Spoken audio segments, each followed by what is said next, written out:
Science का set 1 है। पहला क्वेश्चन दे रहा है कि ऐसे पदार्थ जिनसे होकर प्रकाश आसानी से पार कर जाता है कहे जाते हैं। इसका आंसर हो जाएगा पारदर्शी।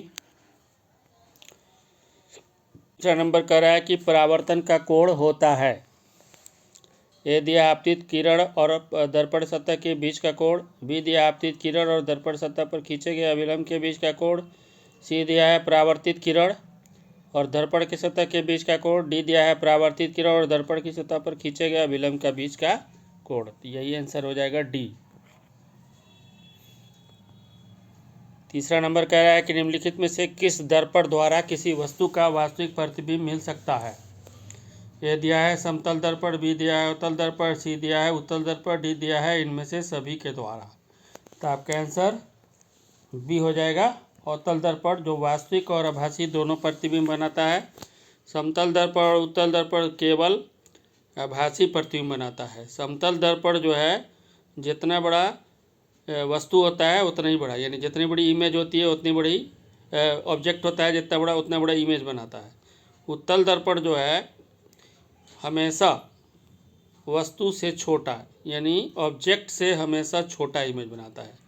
और अवतल दर्पण भी एक कंडीशन में आपको आभासी या काल्पनिक प्रतिबिंब बनाता है, जब हम उसके फोकस और ध्रुव के बीच में वस्तु को रखते हैं तो उस कंडीशन में वो वस्तु से बड़ा प्रतिबिंब बनाता है। तो अवतल दर्पण दोनों प्रकार का प्रतिबिंब बनाता है। चौथा नंबर कह रहा है कि वस्तु से छोटा और आभासी प्रतिबिंब इनमें किस दर्पण से प्राप्त होता है। ए दिया है समतल दर्पण से, बी दिया है अवतल दर्पण से, सी दिया है समतल दर्पण और अवतल दर्पण दोनों प्रकार के दर्पण से, डी दिया है उत्तल दर्पण से। इसका आंसर आपको देना है। पांचवा नंबर कह रहा है कि नेत्र में किसी वस्तु का कैसा प्रतिबिंब बनता है। ए दिया है काल्पनिक सीधा तथा छोटा, सी दिया है वास्तविक उल्टा तथा छोटा, बी दिया है काल्पनिक उल्टा तथा बड़ा, डी दिया है वास्तविक उल्टा तथा बड़ा। तो आपका आंसर सी हो जाएगा। हमेशा आँख में रेटिना पर जो प्रतिबिंब बनता है वो वास्तविक और उल्टा बनता है और छोटा बनता है। तो सी आंसर हो जाएगा आपका। 6 नंबर कह रहा है कि सामान्य नेत्र अधिकतम कितनी दूरी तक की वस्तुओं को साफ साफ देख सकता है। ए दिया है 25 मीटर, बी दिया है 2.5 सेंटीमीटर, सी दिया है 25 सेंटीमीटर, डी दिया है अनंत। इसका आंसर डी हो जाएगा अनंत। न्यूनतम जो होगा यानी सबसे छोटा वो होता है 25 सेंटीमीटर। 7वां नंबर कह रहा है कि विभिन्न दूरियों पर वस्तु के प्रतिबिंब को फोकस करने के लिए आँख के लेंस की फोकस दूरी किसके द्वारा परिवर्तित होती है। ए दिया है पुतली द्वारा, बी दिया है रेटिना द्वारा, सी दिया है सिलियरी या पक्षमाभी पेशिया द्वारा, डी दिया है आयरिश या परितारिका द्वारा। इसका आंसर हो जाएगा सी। ये सिकुड़ती और फैलती है। ज़्यादा लाइट रहेगा तो सिकुड़ेगी और कम इंटेंसिटी की यानी कम तीव्रता की लाइट रहेगी तो ये सिकुड़ जाती है और ज़्यादा लाइट रहेगी तो ये फैल जाती है। 8वां नंबर कह रहा है जब किसी तार में विद्युत धारा प्रवाहित होता है तो तब गतिशील कण होते हैं। ए परमाणु, बी दिया आयन, सी दिया है प्रोटॉन, डी दिया है इलेक्ट्रॉन। तो इसका आंसर हो जाएगा इलेक्ट्रॉन। आप पढ़ चुके हैं, आवेश के प्रवाह को विद्युत धारा कहते हैं। तो आवेश किससे प्रवाहित होता है? इलेक्ट्रॉन से, वो भी निगेटिव।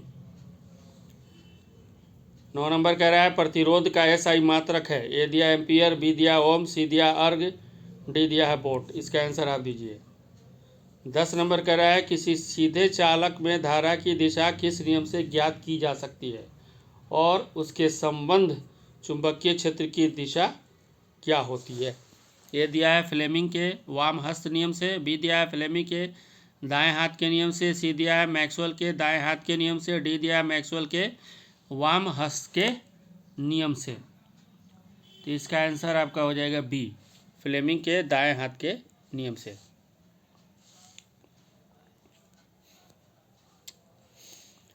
11 नंबर का रहा है किसी विद्युत धारावाही सीधी लंबी परिनालिका के भीतर चुंबकीय क्षेत्र ए दिया है 0 होता है, बी दिया है इसके सिरे की ओर जाने पर घटता है, सी दिया इसके सिरे की जाने पर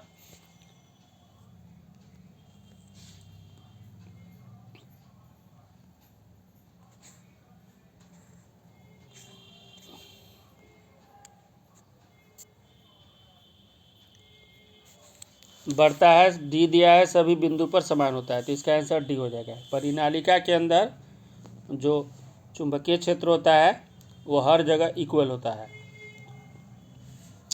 12 नंबर का है कि फ्लेमिंग के वाम हस्त नियम में अंगूठा किस दिशा का संकेत करता है? ए धारा का, बी चुंबकीय क्षेत्र का, सी बल का, डी इनमें से किसी का नहीं। तो इसका आंसर हो जाएगा सी बल का, क्योंकि इसी पर विद्युत मोटर चलता है, इसी सिद्धांत पर।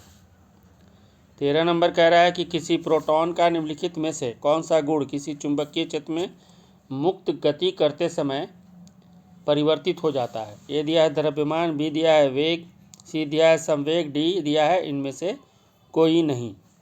तो इसका आंसर हो जाएगा सी संवेग, क्योंकि वेग बदलता है तो संवेग भी बदल जाएगा। ऐसे दोनों होना चाहिए, लेकिन यहाँ ऑप्शन इनमें से कोई नहीं दिया है, होना चाहिए बी और सी दोनों। अगर ऐसा आंसर आ जाएगा तो बी और सी दोनों, क्योंकि द्रव्यमान कांस्टेंट रहता है। किसी भी ऑब्जेक्ट का जो मास है, द्रव्यमान है, वो बदलता नहीं है, चाहे कहीं भी चला जाए। हाँ, वेग चेंज हो जाता है तो संवेग। तो संवेग में आप पढ़ चुके हैं 9th क्लास में कि P बराबर होता है mv। यहाँ v चेंज होगा तो m से इंटू करिएगा तो वो भी चेंज हो जाएगा, P। क्लियर हुआ? तो इसका आंसर आपका हो जाएगा संवेग यहाँ के अभी प्रेजेंट सिचुएशन में, लेकिन होना चाहिए वेग और संवेग दोनों। 14 नंबर कह रहा है कि रासायनिक अभिक्रिया को व्यक्त किया जाता है ए संकेतों के रूप में, बी दिया है अणुसूत्रों के रूप में, सी दिया है समीकरणों के द्वारा, डी दिया है सरल सूत्रों के द्वारा। तो इसका आंसर आप दीजिए। 15 नंबर कह रहा है कि निम्नलिखित में कौन समीकरण असंतुलित है? पहला दिया है H2+Cl2 2HCl, डी दिया है 2KClO arrow KCl plus 3O, और सी दिया है PbNO3 होल ट्वाइस एरो दिया है PbO plus Na2 plus A2, D दिया है 2H2 प्लस O2 2H2O। तो इनमें कौन सा असंतुलित है ये आपको बताना। 16 नंबर कह रहा है कि कैल्शियम कार्बोनेट को गर्म करने पर कैल्शियम ऑक्साइड एवं कार्बन डाइऑक्साइड बनते हैं, यह किस प्रकार की रासायनिक अभिक्रिया है? ए दिया है विस्थापन, बी दिया है उभय विस्थापन, सी दिया है उदासीनीकरण, डी दिया है अपघटन। इसका आंसर आप दीजिए। 17 नंबर कह रहा है कि निम्नांकित में कौन भस्म नहीं है? ए दिया है पोटेशियम हाइड्रोक्साइड, बी दिया है जिंक ऑक्साइड, सी दिया है एल्युमिनियम हाइड्रोक्साइड, डी दिया है NaCl। तो इसका आंसर हो जाएगा NaCl, क्योंकि NaCl लवण है। और ये जो जिंक ऑक्साइड है ये भी एक भस्म है, यानी क्षार, जिसको हम बोलते हैं बेस, क्योंकि आप जानते हैं कि धातु के ऑक्साइड की प्रकृति जो होती है वो क्षारीय होती है। 18 नंबर कह रहा है कि निम्नांकित में कौन लवण है? ए दिया है Cl, बी दिया है NaCl, सी दिया है NaOH, डी दिया है KOH। तो आपका आंसर हो जाएगा बी NaCl एक सॉल्ट है या लवण है। Cl जो है आपको एसिड है, अम्ल है, कि NaOH और KOH जो है क्षार है। 19 नंबर कह रहा है कि निम्नलिखित में किनमें अम्ल के गुण नहीं होते हैं?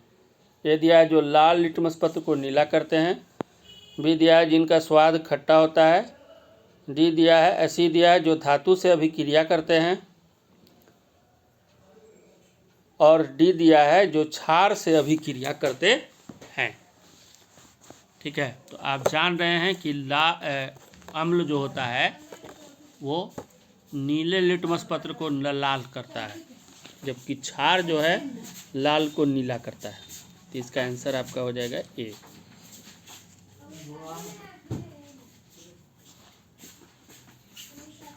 20 नंबर निम्नलिखित में से किस धातु को केरोसिन में डुबाकर रखते हैं? ए दिया है मैग्नीशियम, बी दिया है सोडियम, सी दिया है मरकरी, डी दिया है टंगस्टन। इसका आंसर आप दीजिए। 21 नंबर बॉक्साइड निम्नलिखित में किस धातु का अयस्क है? ए है मैग्नीशियम, बी दिया है सोडियम, सी दिया है एल्यूमिनियम, डी दिया है बेरियम। इसका भी आंसर दीजिए आप। 22 नंबर निम्नलिखित में किस धातु का वायु प्रभाव नहीं पड़ता है? ए दिया है सोना, बी दिया है सोडियम, डी सी दिया है लोहा, डी दिया है तांबा। तो सबसे कम अभिक्रियाशील जो होता है सोना होता है, इस पर कोई प्रभाव नहीं पड़ता। 23 नंबर कह रहा है कि इनमें किस धातु का विस्थापन उसके लवण के विलयन में लोहा द्वारा होता है?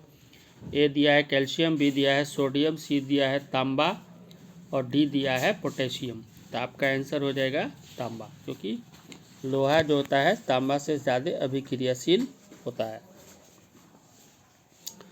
24 नंबर कह रहा है कि प्रथम कार्बनिक यौगिक यूरिया का संश्लेषण किसने किया था। ए दिया है कोल्बे ने, बी दिया है वोहलर ने, सी दिया है बर्जीलियस ने, डी दिया है इनमें से कोई नहीं। तो आपका आंसर हो जाएगा बी वोहलर ने। 25 नंबर कह रहा है कि जीवन शक्ति के सिद्धांत का प्रतिपादन किसने किया था। ए दिया है बर्जीलियस ने, बी दिया है लवाजे ने, सी दिया वोहलर ने, डी दिया है कोल्बे ने। इसका आंसर हो जाएगा ये बर्जीलियस ने।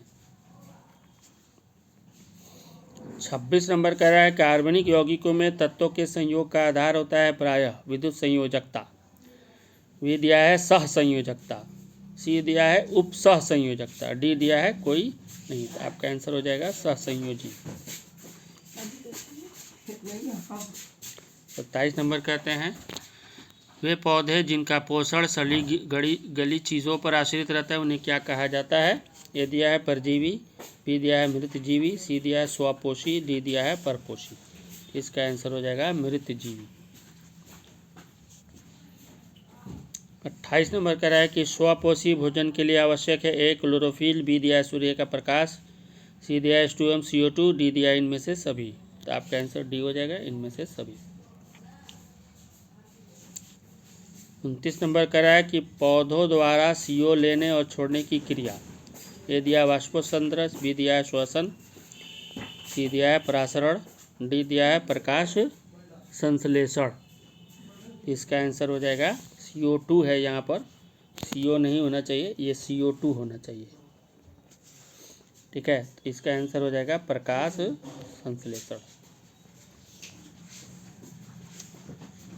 30 नंबर कह रहा है कि प्रकाश संश्लेषण होता है कवकों में, बी दिया है जंतुओं में, सी दिया है पौधों में, डी दिया है परजीवी में। तो इसका आंसर आप दीजिए। 31 नंबर कह रहा है कि मनुष्य के ट्रैकिया में पाए जाते हैं। ए दिया है उपास्थि के बने पुड़वलय, बी दिया उपास्थि के बने अपुड़वलय, सी दिया है क्यूटिकल के बने अपुड़वलय, डी दिया है क्यूटिकल के बने अपुड़वलय। तो इसका आंसर बी हो जाएगा उपास्थि के बने अपुड़वलय।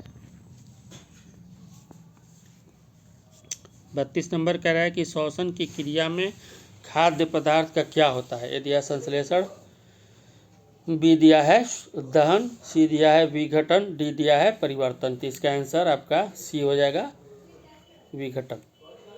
विघटन होता है तभी आपको, यानी आपका C6H12O6 प्लस O2। तो आप जानते हैं क्या बनता है, CO2 H2O और प्लस ATP। ठीक है, तो विघटन हुआ यहाँ पर, यहाँ कार्बोहाइड्रेट का क्या हो गया, विघटन हो गया। 33 नंबर कह रहा है कि हमारे शरीर में विभिन्न जैविक कार्यों का नियंत्रण होता है। ये तांत्रिका द्वारा, बी दिया है रासायनिक द्वारा, डी दिया है तांत्रिका एवं रसायनों के द्वारा, डी दिया है इनमें से कोई नहीं। तो आपका आंसर हो जाएगा सी तांत्रिका तंत्र, जो जंतुओं में भी पाए, और रसायन, ये दोनों चीज़ यानी हार्मोन जिसको हम बोलते हैं, ये जंतु में ही पाया जाता है, पादप में नहीं पाया जाता है। पादप में केवल हार्मोन पाया जाता है। 34 नंबर कह रहा है FCC केटिन किस तरह का रसायन है। ए दिया ऑक्सीजन की तरह, बी दिया है जिब्रेलिन की तरह, सी दिया है साइटोकाइनिन की तरह, डी दिया है वृद्धि रोधक। ये वृद्धि रोधक।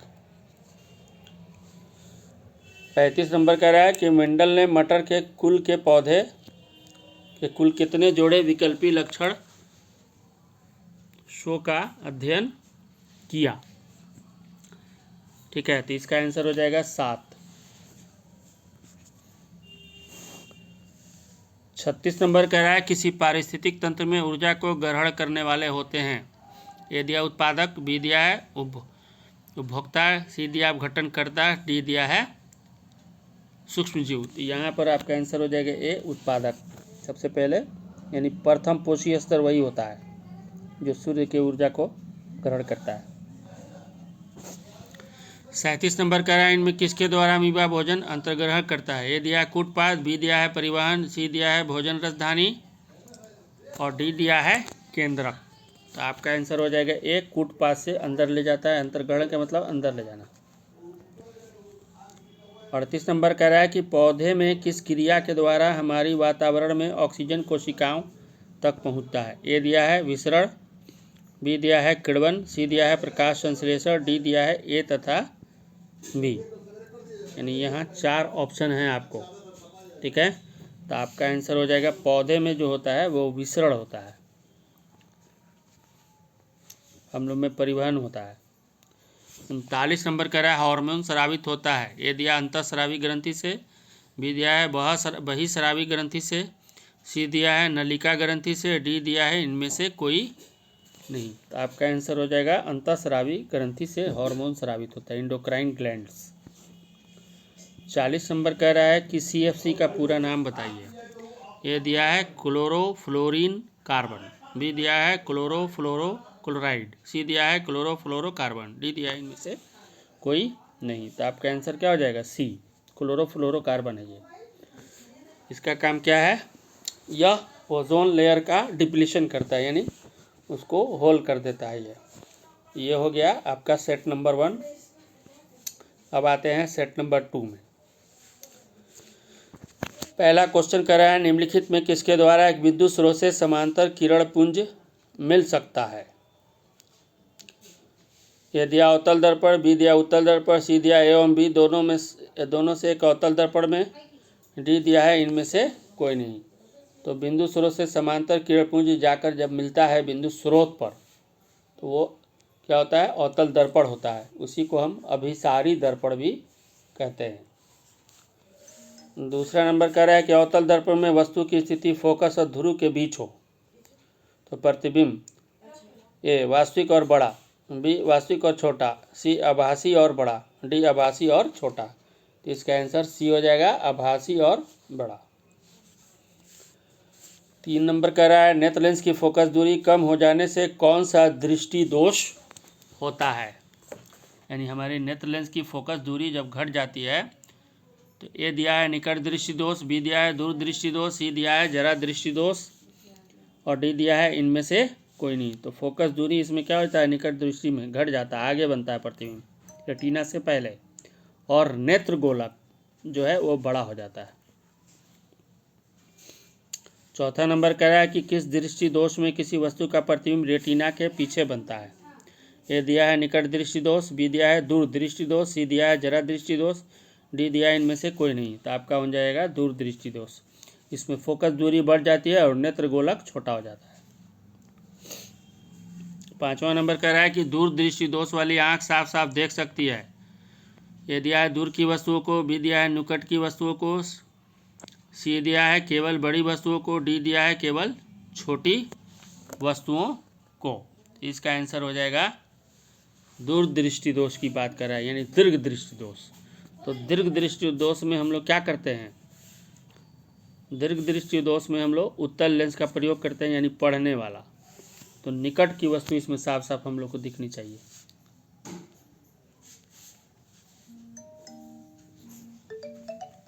छः नंबर कह रहा है विभवांतर मापने के लिए निम्नलिखित में किस युक्ति का उपयोग किया जाता है।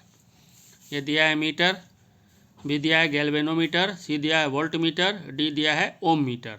तो आपका आंसर सी हो जाएगा, वोल्ट मीटर। ये मीटर जो है विद्युत धारा को मापता है एम्पियर में, ये एम्पियर में मापेगा। गैल्वेनोमीटर जो होता है किसी भी परिपथ में अगर थोड़ी सी भी धारा बह रही है जिसको माइनर करंट बोलते हैं उसको मापता है ये। 7 नंबर कह रहा है कि निम्नलिखित में से किस में धन तथा ऋण का चिन्ह अंकित नहीं होता है। ए दिया है बैटरी, बी दिया है मीटर, सी दिया है वोल्ट मीटर, डी दिया है प्रतिरोध। तो आपका आंसर हो जाएगा डी प्रतिरोध। 8वां नंबर कह रहा है कि आर प्रतिरोध के तार के किसी टुकड़े को 5 बराबर भागों में काटा जाता है, फिर इन टुकड़ों को पाशरों में संयोजित कर दिया जाता है। यदि संयोजन का समतुल्य प्रतिरोध आर डैश हो तो आर बाई आर डैश का मान होगा। तो यहाँ पर हमको आर बाई आर डैश यानी आर को हमने क्या किया है कि 5 भाग में बांट दिए। यानी कहने का मतलब ये हुआ कि यहाँ R1 जो है R बाई 5 है, R2 जो है R बाई 5 है, इसी तरह सब होगा। लेकिन ये जब पलटेगा तो आपका R बाई R डैश हम लोग को निकालना है। ठीक है, तो R बाई R डैश जब आप निकालिएगा तो कितना आएगा इसको चेक कर लीजिएगा। 5 है, पहले चेक करिए तब आंसर दीजिएगा, क्योंकि ये आपको न्यूमेरिकल है, आपके किताब का ये क्वेश्चन है NCERT के। 9 नंबर कह रहा है किसी निश्चित समय तक किसी निश्चित प्रतिरोध वाले चालन में उत्पन्न उत्पाद धारा के ये दिया है समानुपाती होती है, बी दिया है वर्ग के समानुपाती होती है, सी दिया है व्युत्क्रमानुपाती होती है, डी दिया है वर्ग के व्युत्क्रमानुपाती होती है। तो इसका आंसर हो जाएगा बी, वर्ग के समानुपाती होती है। क्योंकि ये चीज़ आप पढ़े हैं u इक्वल टू, ये चीज़ आप पढ़े हैं u बराबर होता है आई स्क्वायर आर टी। तो यहाँ देखिए आई स्क्वायर ये जो है उसके समानुपाती होगा। 10 नंबर कह रहा है कि पश्चिम की ओर प्रक्षेपित कोई धन आवेशित कण अल्फा कण किसी चुंबकीय क्षेत्र द्वारा उत्तर की ओर विक्षेपित हो जाती है, तो चुंबकीय क्षेत्र की दिशा क्या है? ठीक है, तो आपका आंसर हो जाएगा ऊपरी मुखी। 11 नंबर कह रहा है कि वास्तव में विद्युत जनित्र ए विद्युत आवेश के किसी स्रोत का कार्य करता है, बी ऊष्मीय ऊर्जा के स्रोत का कार्य करता है, सी विद्युत चुंबक की तरह कार्य करता है, डी दिया है ऊर्जा के परिवर्तक की तरह कार्य करता है। यानी विद्युत जनित्र क्या काम करता है? तो ऊर्जा के, अब यहाँ आपका आंसर क्या होगा ये आपको पता करना है, ऊर्जा के परिवर्तन की तरह कार्य करता है।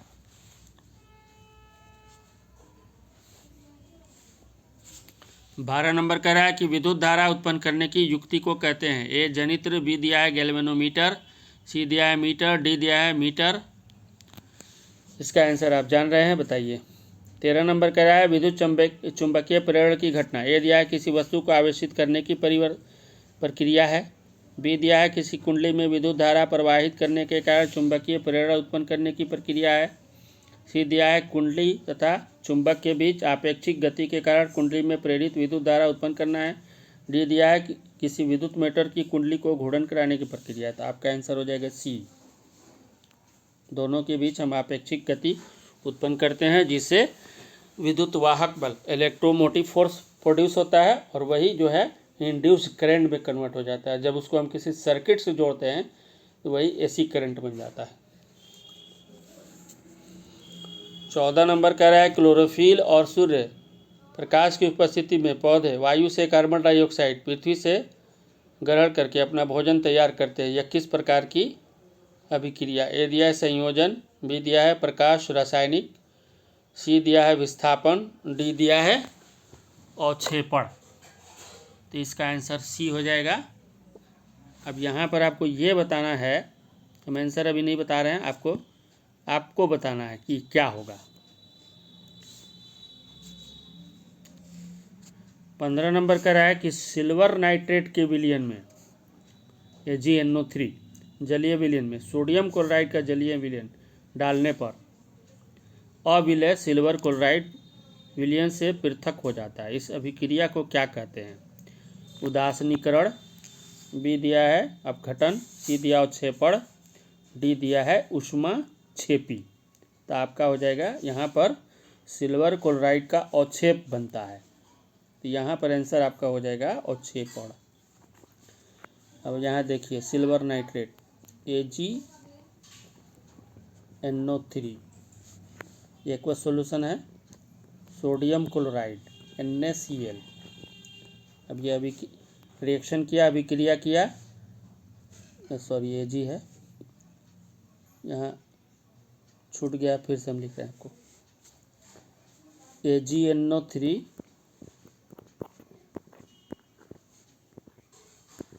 Plus sodium chloride NaCl, arrow symbol. यहाँ पर आपका बन रहा है NaNO3 सोडियम नाइट्रेट, और आपका बन रहा है AgCl। तो ये और 6 पड़ अभिक्रिया। 6 नंबर का है कि निम्नलिखित में कौन अधातु कमरे के तापमान पर द्रव अवस्था में रहता है, इसका आंसर आप दीजिए।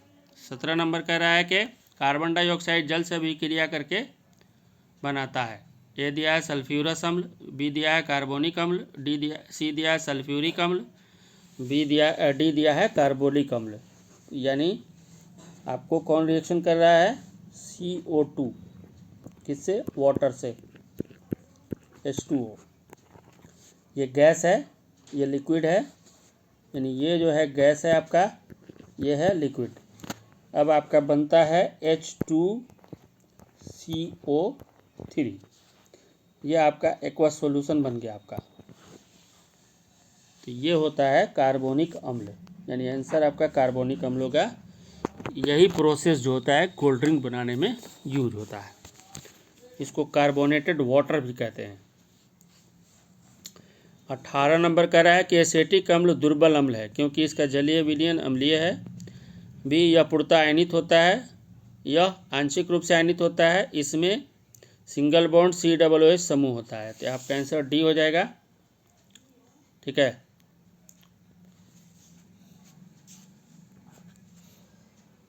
एसिटिक एसिड बोल रहा है ये, CH3COOH।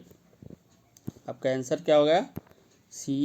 ये बनेगा आपका CH3COOH।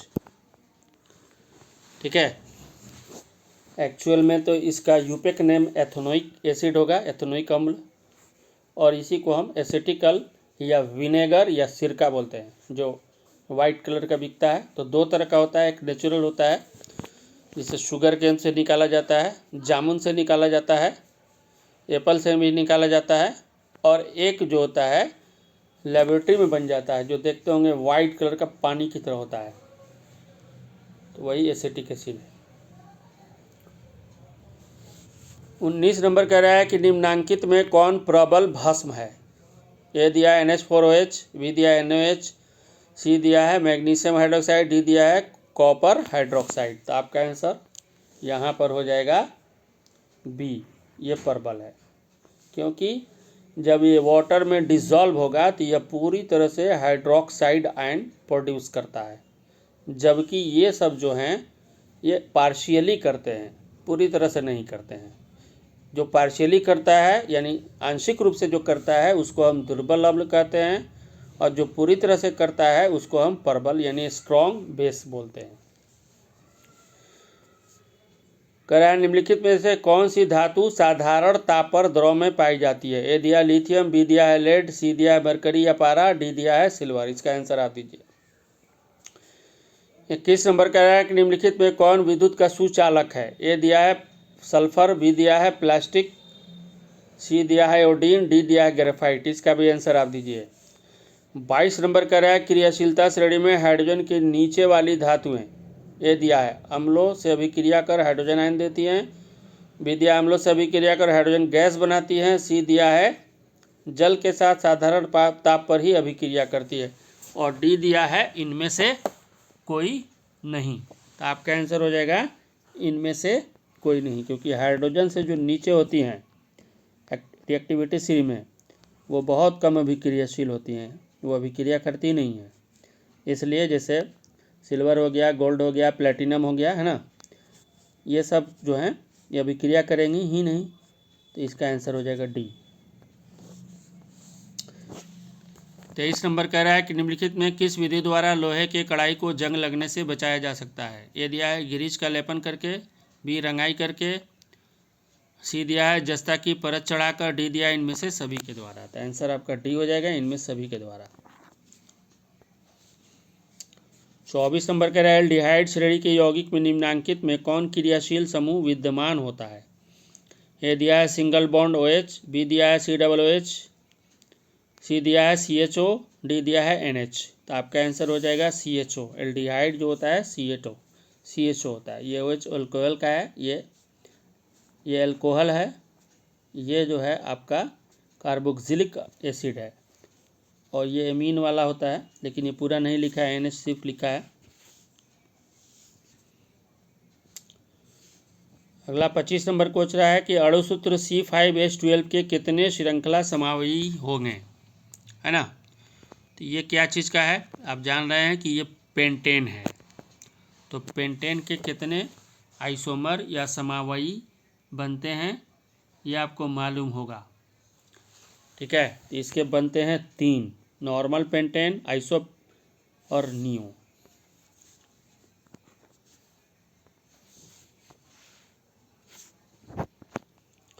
छब्बीस नंबर कह रहा है हीरे में कार्बन परमाणु को बांधे रखने वाले कौन से बंध हैं। ए दिया आयनिक, बी दिया है सहसंयोजी, सी दिया है द्विध्रुवीय और डी दिया है वॉन्डर वॉल्स बल, ठीक है।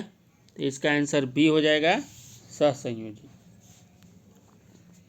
क्योंकि हीरा जो है अपने हीरा का एक कार्बन एटम अपने पास के 4 कार्बन एटम से अपना बॉन्डिंग कर लेता है, इसलिए उसमें कोई नहीं बचता है इलेक्ट्रॉन। इस वजह से ये बहुत स्ट्रांग होता है और ये विद्युत का कुचालक होता है। 27 नंबर कह रहा है हरे पौधे प्रकाश संश्लेषण में कच्ची सामग्री जल और कच्ची सामग्री का इस्तेमाल करते हैं किस काम के लिए। कार्बन डाइऑक्साइड, बी दिया है क्लोरोफिल, सी दिया है सूर्य का प्रकाश, डी दिया है ऑक्सीजन। प्रकाश संश्लेषण में और कौन सी चीज़ का इसमें इस्तेमाल होता है। 27 नंबर क्वेश्चन आपको पूछ रहा है। तो और जैसे कच्ची सामग्री जल, और हरे पौधे में तो क्लोरोफिल होता ही है, पहले से मौजूद है, तो इसमें जल नहीं रह रहा है, और प्रकाश से सूर्य का प्रकाश की बात है, यह है होगा इसका ये कार्बन डाइऑक्साइड।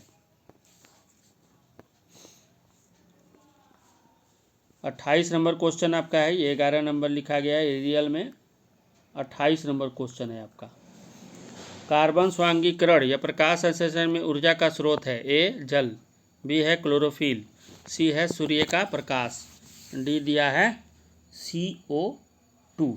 तो आपका आंसर हो जाएगा ऊर्जा का स्रोत जो होता है सूर्य का प्रकाश होता है, तो सी आंसर हो जाएगा आपका।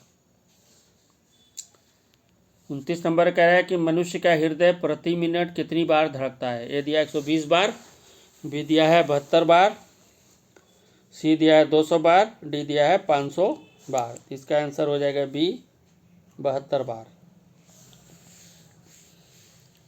30 नंबर कह रहा है कि फेफड़े में शुद्ध होने के बाद रक्त हृदय के किस कोष्ठ में लौटता है। ए दिया है दायां अलिंद, बी दिया है दायां नीलय, बी दिया है बायां अलिंद, डी दिया है बायां नीलय। तो आपका आंसर हो जाएगा बायां अलिंद होता है पहले, उसके बाद बायां नीलय में पहुंचता है, सी आंसर हो जाएगा आपका। 11 नंबर कह रहा है कि इनमें 11 नंबर नहीं है, अगला है, मतलब आपको 31 नंबर ये क्वेश्चन है। इनमें फल पकाने के लिए प्रयुक्त होते हैं। ए दिया ऑक्सीन, बी दिया है जिब्रेलिन, सी दिया है एथिलीन, डी दिया है साइटोकाइनिन। इसका आंसर हो जाएगा सी एथिलीन। ये 31 नंबर क्वेश्चन है। अब यह है 32 नंबर क्वेश्चन। यहाँ पर कह रहा है कि मस्तिष्क का कौन सा भाग हृदय स्पंदन तथा श्वसन की गति को नियंत्रण करता है। ए दिया है सेरिब्रम, बी दिया है मेडुला, सी दिया है सेरिबेलम, डी दिया है डाइंसेफेलॉन। ठीक है, तो इसका आंसर आपका क्या हो जाएगा, मेडुला। ये हमारी अनैच्छिक क्रिया को कंट्रोल करता है। आपका आंसर हो जाएगा मेडुला।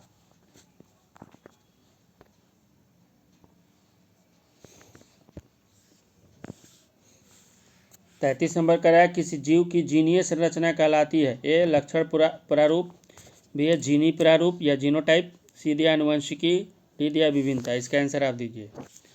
34 नंबर कह रहा है कि मंडल ने अपने प्रयोग के लिए बगीचे में उगाए जाने वाले किस पौधे का चयन किया। ए दिया साधारण मटर, बी दिया उड़हुल, सी दिया गुलाब, डी दिया शहतूत। इसका भी आंसर दीजिए। 35 नंबर कह रहा है ओजोन परत की क्षति का मुख्य कारण क्या है। ए दिया क्लोरोफ्लोरोकार्बन CFC, बी दिया कार्बन, सी दिया कार्बन मोनोऑक्साइड, डी दिया इनमें से कोई नहीं। इसका आंसर हो जाएगा आपको कौन, आप जान रहे अच्छी तरह से, अभी मैंने बताया भी है। 36 नंबर दिया है कि अमृता देवी बिश्नोई पुरस्कार क्यों दिया जाता है। ए दिया है जीव संरक्षण के क्षेत्र में उत्कृष्ट सेवा के लिए, बी दिया है उत्पादन के क्षेत्र में उत्कृष्ट सेवा के लिए, सी दिया है उपभोक्ता के क्षेत्र में उत्कृष्ट सेवा के लिए, डी दिया है इनमें से कोई नहीं। 36 नंबर क्वेश्चन आपका है, तो इसका हो जाएगा जीव संरक्षण के क्षेत्र में उत्कृष्ट सेवा के लिए दिया जाता है ये पुरस्कार। डी नंबर कह रहा है ग्रहणी भाग है। ये दिया है मुख्य गुहा का, बी दिया है अमाशय का, सी दिया है छोटी आंत का, डी दिया है बड़ी आंत का। तो इसका आंसर हो जाएगा छोटी आंत।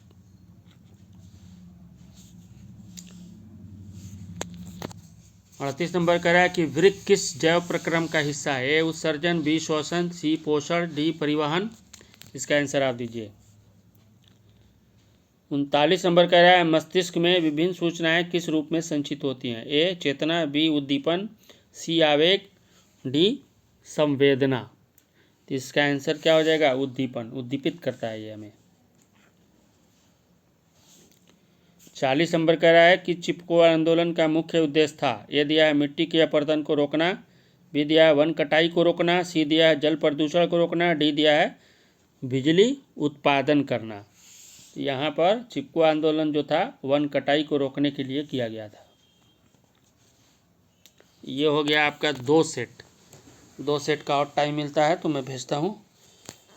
कल आप लोग जो भी एग्ज़ाम दीजिएगा अच्छी तरह से, जो 80 क्वेश्चन आएगा ऑब्जेक्टिव का अच्छी तरह से पढ़ लीजिएगा, और पढ़ने के बाद उसमें से 40 क्वेश्चन ही आप आंसर दीजिएगा, और सही सही होना चाहिए। दूसरी बात है कि जैसे अगर आप सब्जेक्टिव का आंसर दे रहे हैं तो उसमें इस बात का ध्यान रखना है कि जो भी केमिस्ट्री का केमिकल इक्वेशन से रिलेटेड क्वेश्चन जो आ रहा है रिएक्शन से, उसमें केमिकल इक्वेशन ज़रूर लिखिए और उसको संतुलित भी ज़रूर करिए। ठीक है।